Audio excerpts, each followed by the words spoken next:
And welcome to पाठशाला arts classes. मैं Sitender sir पाठशाला आर्ट्स क्लासेस के यूट्यूब चैनल पर आप लोग के लिए एक नए क्लास के साथ उपस्थित हूँ। और अब से हम लोग जो भी है क्वालिटी का पूरा प्रीवियस ईयर क्वेश्चन देखने का काम करेंगे। इस क्वेश्चन के तहत हम लोग क्या करेंगे कि पहले पूरा ऑब्जेक्टिव देखेंगे, उसके बाद शॉर्ट क्वेश्चन, उसके बाद लॉन्ग क्वेश्चन देखेंगे। और ये जो 2.5 महीने का कोर्स है, इस कोर्स के अंतर्गत हम लोग इतना जरूर कर देंगे कि आप लोग की जो तैयारी है उसमें और भार मिल जाए। अगर कोई बच्चा शुरू से तैयारी नहीं किया है या एकदम नया है, बिगनर है, उसके लिए भी इतना तो जरूर हो जाएगा कि कम से कम वो फर्स्ट डिवीजन तक अपने स्कोर को कर सकता है। तो अभी हम लोग स्टार्ट करेंगे 25 के ऑब्जेक्टिव क्वेश्चन से हम लोग शुरू करने जा रहे हैं। तो इस ऑब्जेक्टिव क्वेश्चन के तहत हम लोग पहला क्वेश्चन देखेंगे। वैसे हम लोग इसमें टोटल 100 क्वेश्चन करने वाले हैं। अभी फिलहाल में इस वीडियो में हम आपको 50 क्वेश्चन बताएंगे। पहला क्वेश्चन है, किस देश के प्रभुत्व ने एक ध्रुवीयता स्थापित की? तो संयुक्त राज्य अमेरिका। मेरे बच्चों, संयुक्त राज्य अमेरिका जो है 1991 में शीत युद्ध समाप्त होने के बाद दुनिया का सबसे बड़ा सुपर पावर बन गया था, इसलिए इसका आंसर होगा बी। अगर हम लोग दूसरे क्वेश्चन की बात करें तो इसमें दूसरा क्वेश्चन है, तृणमूल कांग्रेस पार्टी की स्थापना किसने की? तो तृणमूल कांग्रेस पार्टी की स्थापना ममता बनर्जी के, जो अभी वर्तमान में पश्चिम बंगाल की मुख्यमंत्री है। तीसरा क्वेश्चन की अगर बात कर लिया जाए तो राज्यसभा किसका प्रतिनिधित्व करता है? तो राज्यसभा जो है भारत के राज्यों का प्रतिनिधित्व करता है। अगर हम लोग बात करें कि संविधान के किस अनुच्छेद के तहत राष्ट्रपति अध्यादेश जारी कर सकता है, तो संविधान के वो आर्टिकल 123। ये सारे ऑप्शन गलत है और आप लोग इसमें ये लगाइएगा कि संविधान के 123 आर्टिकल अनुच्छेद के तहत राष्ट्रपति अध्यादेश जारी कर सकता है। वो समय जब संसद का सत्र नहीं चल रहा होता है, उस समय राष्ट्रपति अगर कोई कानून लाना अति आवश्यक हो और उस समय संसद का सत्र नहीं चल रहा हो तो राष्ट्रपति अध्यादेश जारी करके और एक कानून लाते हैं और उस कानून को जो है सामान्य कानून की तरह दर्जा दिया जाता है। और वो कानून जैसे ही संसद का सत्र शुरू होता है 6 सप्ताह के अंदर लोकसभा और राज्यसभा से उसे पारित कराना पड़ता है, उसे पास कराना पड़ता है। अगर ये पास नहीं कराया गया तो वो कानून ऑटोमेटिकली रद्द हो जाता है। नेक्स्ट क्वेश्चन हम लोग देखने वाले हैं। हम लोग का नेक्स्ट क्वेश्चन है कि यूक्रेन पर रूस द्वारा आक्रमण करने का मुख्य कारण क्या था? यूक्रेन पर रूस ने आखिर आक्रमण क्यों किया? तो यूक्रेन पर रूस द्वारा आक्रमण करने का सबसे मुख्य कारण है क्योंकि वो आपके पड़ोसी अगर किसी और के साथ दोस्ती करना चाहेंगे तो आप सह लीजिएगा, लेकिन आपके दुश्मन के साथ दोस्ती करना चाहेंगे तो आप बिल्कुल नहीं सहिएगा। और ये यूक्रेन जो है वो अमेरिका के एक बनाए गए संगठन नाटो से मिलना चाहता है, इसलिए इस बात को लेके रूस खफा है और उस पर लगातार आक्रमण कर रहा है। तो इसका आंसर होगा यूक्रेन को नाटो की सदस्यता से रोकना। करेक्ट। निम्नलिखित में से कौन सा देश रूस पर अंतरराष्ट्रीय प्रतिबंधों का लगातार विरोध कर रहा है? तो एकमात्र इकलौता वो देश है चीन, जो रूस को हमेशा बचाने की कोशिश कर रहा है। वैसे हम भारतीय भी उसके बचाने की कोशिश करते हैं क्योंकि रूस हमें हमेशा हमारी हेल्प करते आ रहा है। हाँ, तो मेरे प्यारे बच्चों, क्वेश्चन नंबर 7 को देख लेते हैं। कह रहा है कि राज्यसभा के कितने सदस्यों को राष्ट्रपति मनोनीत करते हैं? राष्ट्रपति कितने सदस्यों को राज्यसभा में मनोनीत करते हैं अपने इच्छा के अनुसार? तो वो हो जाएंगे टोटल 12 मेंबर। कह रहा निम्न में से किस देश ने G20 शिखर सम्मेलन 2023 का आयोजन किया था? तो G20 शिखर सम्मेलन का आयोजन 2023 में भारत ने किया था। तो इसका आंसर हो जाएगा बी।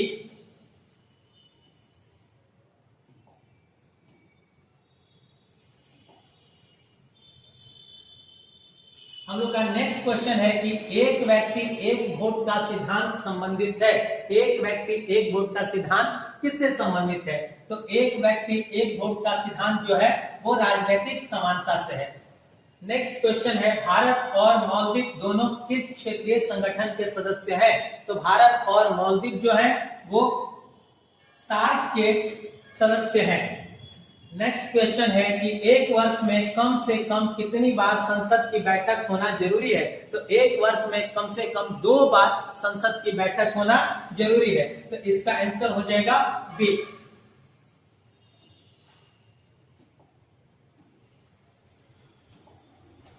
अब हम लोग का नेक्स्ट क्वेश्चन 12 है, संयुक्त राष्ट्र दिवस कब मनाया जाता है? संयुक्त राष्ट्र दिवस कब मनाया जाता है? तो संयुक्त राष्ट्र दिवस जो है 24 अक्टूबर को मनाया जाता है। करेक्ट। निम्नलिखित में से किस वाद में उच्चतम न्यायालय ने संविधान के मूल ढांचे बेसिक स्ट्रक्चर के सिद्धांत प्रतिपादित किया था? तो केशवानंद भारती केस में सर्वोच्च न्यायालय ने मूल ढांचे के अर्थ को रखा था और उसने कहा था कि पार्लियामेंट अगर चाहे, संसद चाहे तो संविधान में संशोधन तो कर सकती है, लेकिन संशोधन ऐसा होना चाहिए कि बेसिक ढांचे में किसी प्रकार का कोई असर नहीं होना चाहिए। अगर संसद ने पूछ लिया कि बताइए ये बेसिक ढांचा क्या है, तो सर्वोच्च न्यायालय ने स्पष्ट रूप से खुल के बोला आप पहले कानून बनाइए और उसके बाद हम बताएंगे। मतलब अभी तक स्पष्ट नहीं हुआ है कि मूल ढांचा है क्या। नेक्स्ट कि भारत में न्यायिक पुनरावलोकन का आधार है। तो भारत में न्यायिक पुनरावलोकन का आधार जो है विधि का शासन है, रूल ऑफ लॉ है। कि किस अनुच्छेद के तहत उच्चतम न्यायालय भारतीय नागरिकों के अधिकारों की रक्षा करता है? तो अनुच्छेद 32 के तहत 5 तरह की रीट जारी करके भारतीय सर्वोच्च न्यायालय जो है वो नागरिकों की रक्षा करता है। तो इसका आंसर हो जाएगा आर्टिकल 32।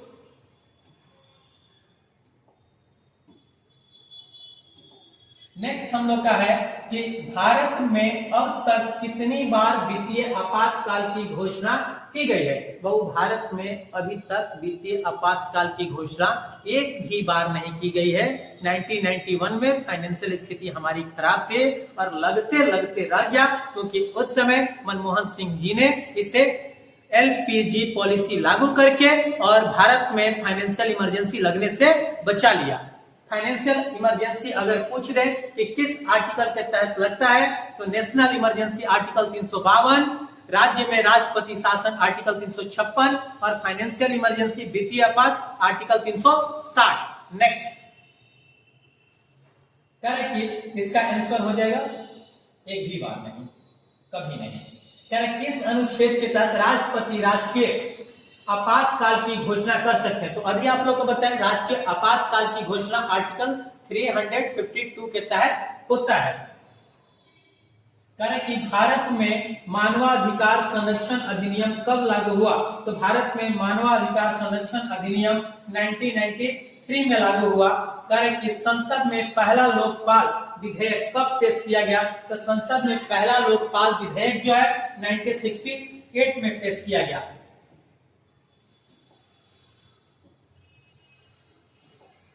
कि नीति आयोग के वर्तमान में अध्यक्ष कौन है? मेरे बाबू याद कर लीजिएगा हमेशा के लिए कि नीति आयोग का जो अध्यक्ष होता है, योजना आयोग का जो अध्यक्ष होता है, वो हमेशा देश का प्रधानमंत्री होता है। अगर आपसे पूछ लिया जाए कि 1955 में देश के नीति योजना आयोग के अध्यक्ष कौन थे, तो बताएगा उस समय जवाहरलाल नेहरू थे। अभी वर्तमान में नीति आयोग के अध्यक्ष कौन है? तो आप बताएगा कि मोदी जी है, श्री नरेंद्र मोदी जी है। नेक्स्ट हम लोग का क्वेश्चन है, तो इसका हो जाएगा नरेंद्र मोदी। भारत के उपमहाद्वीप में सबसे पहले सैनिक शासन किस देश में स्थापित हुआ? तो सबसे पहले सैनिक शासन जो है पाकिस्तान में स्थापित हुआ। निम्न में से कौन सा देश धर्म सापेक्ष नहीं है? कौन सा देश जो है धर्म सापेक्ष नहीं है? तो मेरे बाबू एक बात स्पष्ट आप लोग को बता दें कि ये जो भूटान है, ये भूटान मुख्य रूप से जो है बौद्धिस्ट वाला देश है। और ये जो श्रीलंका, नेपाल की बात कर ले, नेपाल जो है हिंदू राष्ट्र है। पाकिस्तान की बात कर ले, पाकिस्तान एक मुस्लिम राष्ट्र है। लेकिन श्रीलंका जो है ये धर्म सापेक्ष नहीं है, इसमें किसी धर्म को राज्य की मान्यता नहीं दी गई है। नेक्स्ट हम लोग का क्वेश्चन है कि संविधान संशोधन प्रक्रिया का वर्णन किस अनुच्छेद में है? तो संविधान संशोधन प्रक्रिया का वर्णन जो है आर्टिकल 368 में है। तो इसका आंसर हो जाएगा से।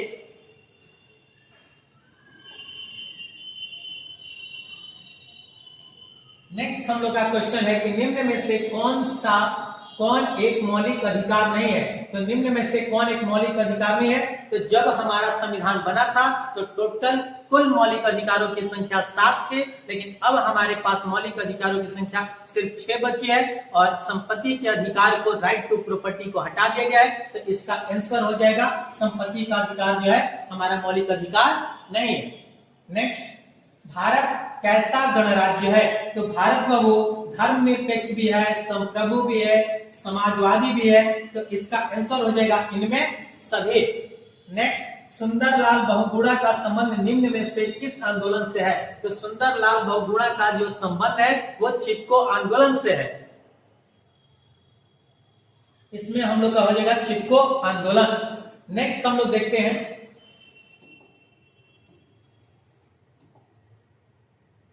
भारतीय संविधान में किस प्रकार की शासन प्रणाली की व्यवस्था अपनाई गई है? तो भारतीय संविधान में संसदीय शासन प्रणाली की व्यवस्था अपनाई गई है। तो इसका आंसर हो जाएगा संसदात्मक। कार्य के निम्नलिखित में से कौन सा शब्द संविधान की प्रस्तावना में नहीं है? तो हमारे संविधान की प्रस्तावना में वो पब्लिक वेलफेयर, लोक कल्याण नहीं है और बाकी जितने भी आप ऑप्शन में देख रहे हैं वो है। नेक्स्ट, निम्नलिखित में से कौन भारत को धर्मनिरपेक्ष राज्य के रूप में वर्णित करता है? तो निम्नलिखित में से कौन भारत को धर्मनिरपेक्ष राज्य के रूप में वर्णित करता है? तो इसका आंसर हो जाएगा संविधान की प्रस्तावना, प्रियम्बल। नेक्स्ट है कि सिंधु जल संधि भारत और निम्न में से किस देश के बीच हुई? तो आप लोग को पता है कि सिंधु जल संधि जो है भारत और पाकिस्तान के बीच हुई। ऊपर से अगर बात करें उत्तर से तो टोटल 6 नदियां हैं, सिंधु, झेलम, चिनाब, रावी, ब्यास और सतलज। और ऊपर की जो 3 नदियां हैं सिंधु, झेलम, चिनाब, इसका 80% पानी का प्रयोग पाकिस्तान करता है, जबकि रावी, ब्यास और सतलज का 80% पानी का प्रयोग जो है भारत करता है। अब आप सोच रहे होंगे कि उसके 20% जल का क्या होगा? तो 20% जल जो है वो नदियों में छोड़ दिया जाता है। अब हम लोग नेक्स्ट क्वेश्चन की तरफ बढ़ते हैं। इधर हो गया सिंधु जल वाला, इसका आंसर हो जाएगा पाकिस्तान।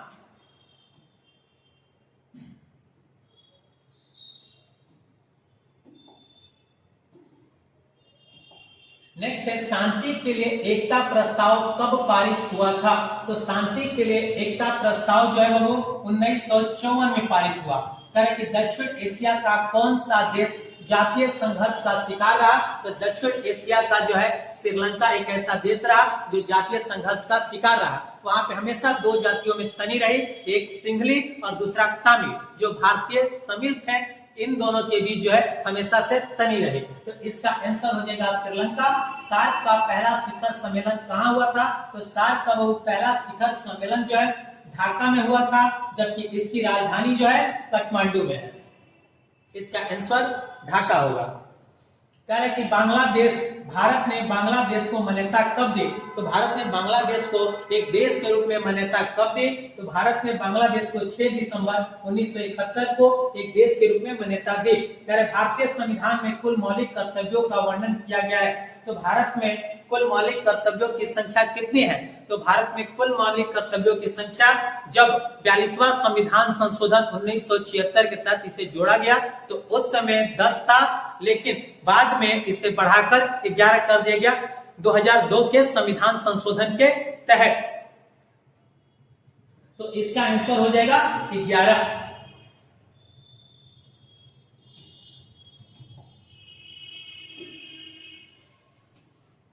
कि लोकसभा की अधिकतम सदस्य संख्या कितनी हो सकती है? तो लोकसभा की अधिकतम सदस्य संख्या जो वो है वो 552 है, लेकिन अभी वर्तमान में लोकसभा में सदस्यों की संख्या जो है 543 है, 543। कह रहे कि संयुक्त राष्ट्र निशस्त्रीकरण आयोग कब बना? तो संयुक्त राज्य निशस्त्रीकरण आयोग 1952 में बना।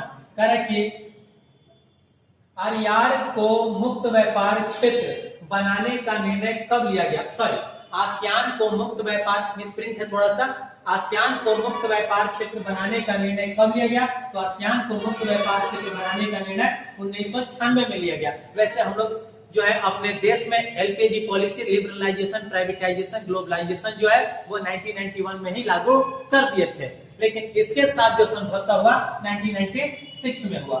कह रहे हैं कि मानवाधिकार परिषद की स्थापना कब हुई? तो मानवाधिकार परिषद की जो स्थापना है वो 2006 में हुई। कह रहे हैं कि निम्नलिखित में से किसे लघु संविधान कहा जाता है? तो भाई 42वां कॉन्स्टिट्यूशन, जो 42वां संविधान संशोधन है, 42nd कॉन्स्टिट्यूशन अमेंडमेंट है, उसे ही जो है हम लोग लघु संविधान के रूप में जानते हैं, जो 1976 में इंदिरा गांधी के द्वारा संशोधित किया गया था। नेक्स्ट हम लोग का क्वेश्चन है,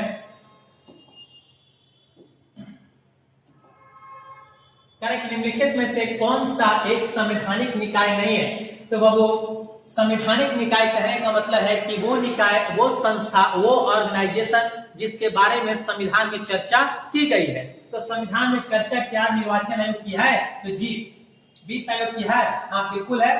और हमारे संविधान में लोक सेवा आयोग की, हाँ बिल्कुल लोक सेवा आयोग की भी चर्चा है। लेकिन अगर नीति आयोग की बात करें तो पहले नीति आयोग जो था वो एक योजना आयोग के रूप में सामने आया, और योजना आयोग की चर्चा हमारे संविधान में बिल्कुल नहीं है। इसे एक अलग से नियम बना के पारित किया गया।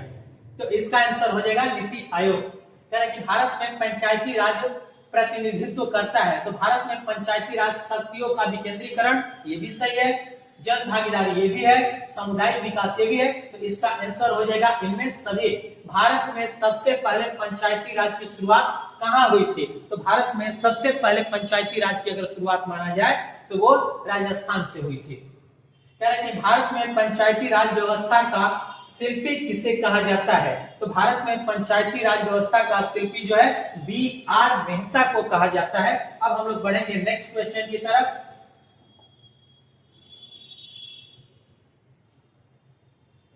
कह रहे हैं कि अंतरराष्ट्रीय अहिंसा दिवस कब मनाया जाता है? तो ऑप्शन गलत था। और अंतरराष्ट्रीय अहिंसा दिवस की अगर बात कर लिया जाए तो वो 2 अक्टूबर को मनाया जाता है। कह रहे कि दलहीन लोकतंत्र के पक्षधर कौन थे? कौन चाहते थे कि किसी तरह का कोई दल ना हो? तो इसका आंसर होगा जयप्रकाश नारायण, जेपी। कह रहे वर्तमान में भारत में उच्च न्यायालयों की संख्या कितनी है? तो वर्तमान में भारत में उच्च न्यायालयों की जो संख्या है वो 25 है। कह रहे कि सर्वोच्च न्यायालय की स्थापना कब हुई थी? तो सर्वोच्च न्यायालय की जो स्थापना है 26 जनवरी 1950 को हुई थी। नेक्स्ट कह रहा है कि अध्यक्षात्मक शासन प्रणाली की शुरुआत कहाँ हुई थी? तो अध्यक्षात्मक शासन प्रणाली की जो शुरुआत है, प्रेसिडेंटियल की शुरुआत जो है वो संयुक्त राज्य अमेरिका में हुई थी। अभी आपका 49 क्वेश्चन हुआ ना, सॉरी वो 89 क्वेश्चन इस पीडीएफ में टाइप हो पाया है, लेकिन अब हम लोग जो है अपने 50 क्वेश्चन को कंप्लीट कर चुके हैं। कल इसी समय हम फिर से 50 क्वेश्चन के साथ उपस्थित होंगे और हम लोग कोशिश क्या पूरी तरह से करना है कि हम लोग 2009 तक, 2025 अभी चल रहा है, 2024 ऐसे करके हम लोग टोटल 2009 तक का प्रीवियस ईयर टोटल कंप्लीट खत्म करेंगे। और ये हम वादा करते हैं कि अगर हम लोग प्रीवियस ईयर पूरा ऑब्जेक्टिव के साथ खत्म करते हैं तो इसका 80% क्वेश्चन जो है आपके एग्जाम में दिखाई देगा। तो अब आप लोग का काम है कि चैनल को लाइक करें, सब्सक्राइब करें और ज्यादा से ज्यादा शेयर करें, तब जाके हमें भी बल मिलेगा। Thank you.